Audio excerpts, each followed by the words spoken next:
There's a saying in the mining world that goes more or less like this. We raise money on gold, but we make money on copper. Copper is a definite moneymaker, and there's a lot of opportunity in this market right now if you're paying attention.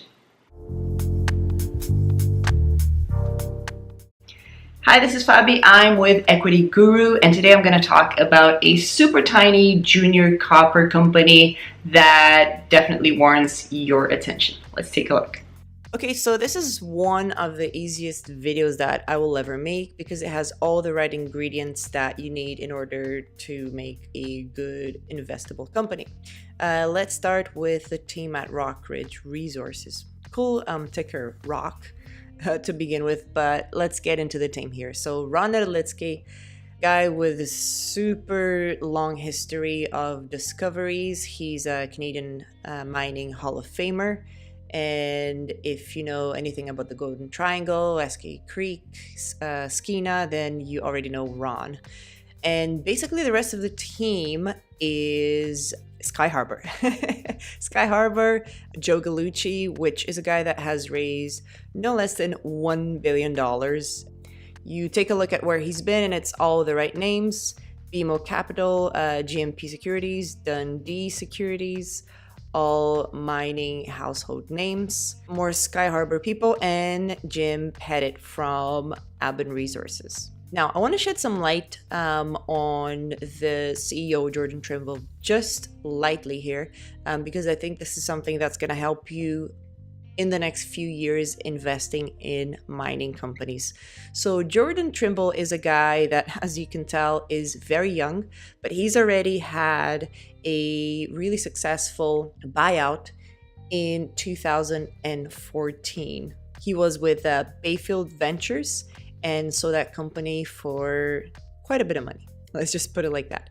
And instead of just, goofing off and driving Lambos around the place and retiring at a very young age, he decides to get back into the game, and he is now also with Sky Harbor and now Rockridge Resources. And you can sort of see a theme here in this team, which is they go into a good, safe jurisdiction. They buy up projects on the cheap. They're backed by some very large investors. I'm not even going to go into some of the people right now, but just take a look at the stock price of Sky Harbor. Now, if you look at this, you'll see that after it peaked at 65, 67 cents, it goes down a maximum of, 30, like low 30s, then bounces back, then low mid 30s, then bounces back. And it's been doing this for several years. And this is because they have,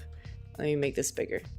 This is because they have very, very, very strong hands holding the stock. So you're not going to see a huge run up and then just a dump.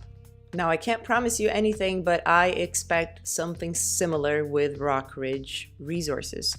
The great thing about this is it's not yet a $20 million, a $50 million market cap. It's not even $7 million as of today, and today we had a very large update. So it ticks all the boxes when it comes to management. Their structure is very decent at this point, 25 million shares out, but fully diluted is more like 38. They do have 2 million in the coffers, so that's enough for them to get some drilling going. Market cap of, like I said, below 7 million with an enterprise value of, to be honest, almost nothing for the team that they have.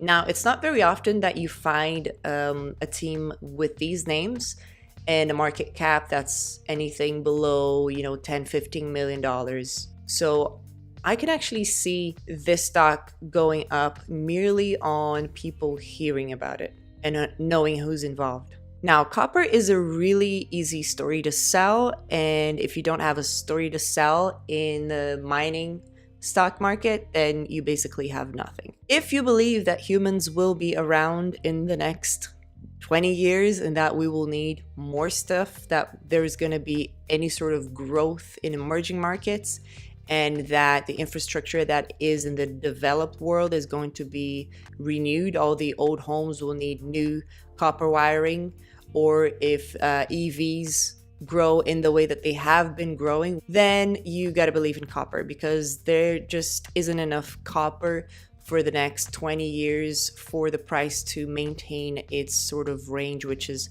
sub $3 per pound. Now, the compound annual growth rate of copper has been 3.4% per year, and it's just not letting up, like I just mentioned. Now, there are billions and billions of people in the world, and all of them want something like you and I have. They want more computers, more cars, more stuff, and all of that takes a lot of copper. Now, their main property is Knife Lake, and this is in Saskatchewan, which is a jurisdiction in Canada that is very highly ranked, but also where they already work. So these guys are just moving within the same province to operate two different companies instead of having to fly halfway across the world to maintain those two projects. Now, back in 1998, this project belonged to a different company called Leader Mining, and they published some very interesting results. You have here 20.3 million tons grading 0.6% copper, and a little bit of credits from other metals such as zinc, silver, and gold. Now, because 1998 was before the NI 43-101 standard, these results are going to have to be updated. So they did find 1.37% copper with a few co-credits here of other metals, over 60 meters, which is a decent intercept. And this is what I want to shed some light on, beginning at a depth of 2.37 meters, so extremely shallow. There was also another decent grade at 0.99% copper with some other metals, over 38 meters, almost 39, beginning at a depth of 6.11 meters, also super shallow. Now, let me just tell you why this project is really interesting, even to me, and I'm not a geologist. Flin Flon is a place that I have personally been to and checked out some of the mining operations that are there, and I can tell you, they have absolutely everything. They have the roads, they have electricity, they have processing facilities, they have personnel that has been working in different projects there. Hudbay has a mine there. And so if they do find more copper here, their capex, I would imagine, would be very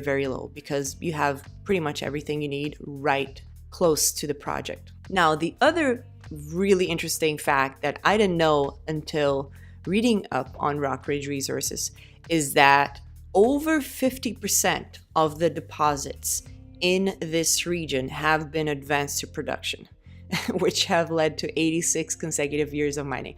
I am laughing because this is so far off from what you would generally expect in mining that it's laughable. It's that good. Now, in mining, it's believed that every 3,000 projects generate one mine. Think about this. 3,000 projects in order to find one deposit that becomes a mine. This Flin Flon camp beats that by an order of magnitude that we can't even imagine. 50% of deposits to be advanced to production is just unreal. The other cool thing is that it usually takes less than 6 years from discovery to development in this region. So everybody from a city to a provincial level is very aware that Saskatchewan and Flin Flon actually depend on mining. So these guys are not gonna give you as hard of a time as if you were trying to find something of value, say in California or other jurisdictions that are much harder. Now, the Knife Lake project is a VMS type of deposit, and VMSs, they have a few interesting characteristics. One of them is that they are rarely found randomly by themselves. There's usually satellite deposits. And so when you find one, you're very likely to find more of them. Now, they are currently drilling this project, and you can expect some results to be published in the next few weeks. Now, when you watch a presentation about this company, it's easy to see that they may or may not be married to one project. I believe that the strategy here is just to be open, leverage their basically money raising capabilities, the potential for them to raise money at higher prices, and see what else is available. You know, buy more copper projects in the right jurisdictions for pennies on the dollar. In this case, they've purchased the project at less than a penny per pound of copper. And that's why you see that they also have a Rainy Gold project in Ontario. And I would expect more and more interesting projects to come online to basically build a portfolio where they can pick and choose what they want to drill or what they want to sell and pass on when the market is right for that. So with the new drilling going on, you can expect a new NI 43-101 resource to come out maybe at the end of this year with the new results, so they can take that to the market and build upon that. I would definitely not ignore what these guys are doing, not when you know what happens to the other companies that they're involved. I think it's an understatement that they know the business, they have past successes, they know promotion. You will definitely be hearing about this name more and more. And if you like copper, you should definitely take a look at this. And that's Rockridge Resources. Now, am I implying that there is no risk in something like this? Absolutely not. There always is the risk. I just think that compared to other companies in a similar situation with this kind of management, it's good risk to reward ratio right here.